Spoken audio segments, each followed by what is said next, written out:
Most of my clients embrace what I'm going to call a transactional revenue model. In other words, what they do is they provide either a service or a product, and they expect to be paid based upon that single delivery. And wherever possible, I try to get my customers to understand if there's a possibility to incorporate some type of a reoccurring revenue model as opposed to a single transactional model, so as to spread the customer acquisition cost across a much larger volume of sales. And so when I talk about reoccurring revenue models, I basically break them down into three types. One is a curation model. Another one is what I'm going to call the replenishment model, and the other one is an access model. So allow me to explain each of them in a little bit more detail. So when we talk about a curation model, the best way to explain that is an example of what I buy my grandson, who is a budding engineer, each year for Christmas. So I purchase for him, as one of his gifts, a Tinker Crate. Now, this company, they have amassed a variety of different types of activities around various interests. Maybe it's artistic, maybe it's engineering, as it is in the case with my grandson.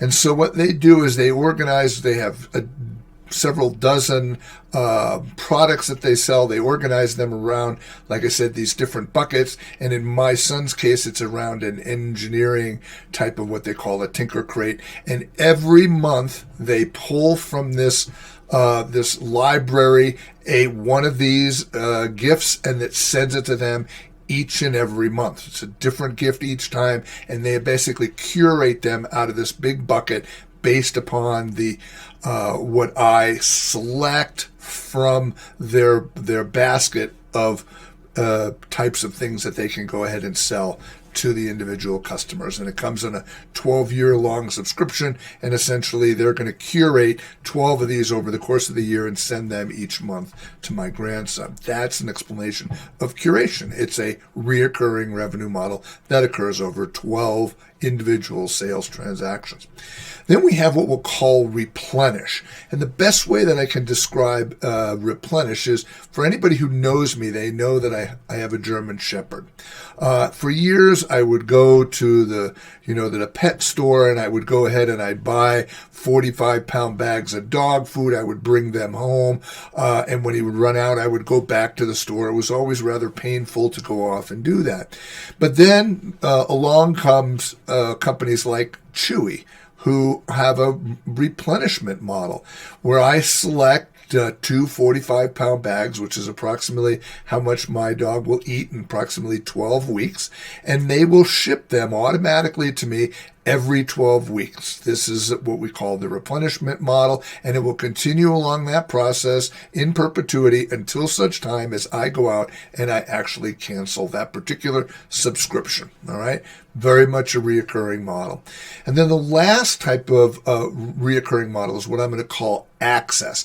Access a little bit differently because it encourages people to make a lot of purchases because they've already got some type of a membership or something like that. So the best way to understand that is something like Amazon Prime.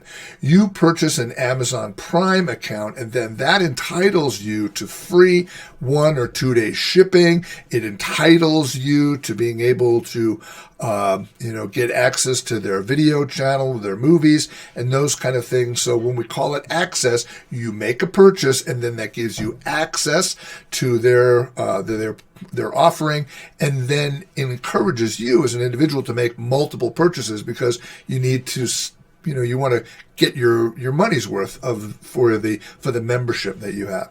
So when I talk to clients, like I said, most of them are very much transactional based, and I tell them, let's think about other ways that maybe we can create some revenue through reoccurring, either through some type of curation model where you're going to go send them something differently out of your box every month, or your solution something different, a replenishment model like a Chewy or something like that that happens every month, or an access like Amazon Prime, or one of the other things I use is a Sportsman's Guide catalog, and I pay for a membership and I get member pricing rather than regular pricing. So again, transaction is okay, but you really would rather do more reoccurring revenue and spread that customer acquisition cost across many different purchases.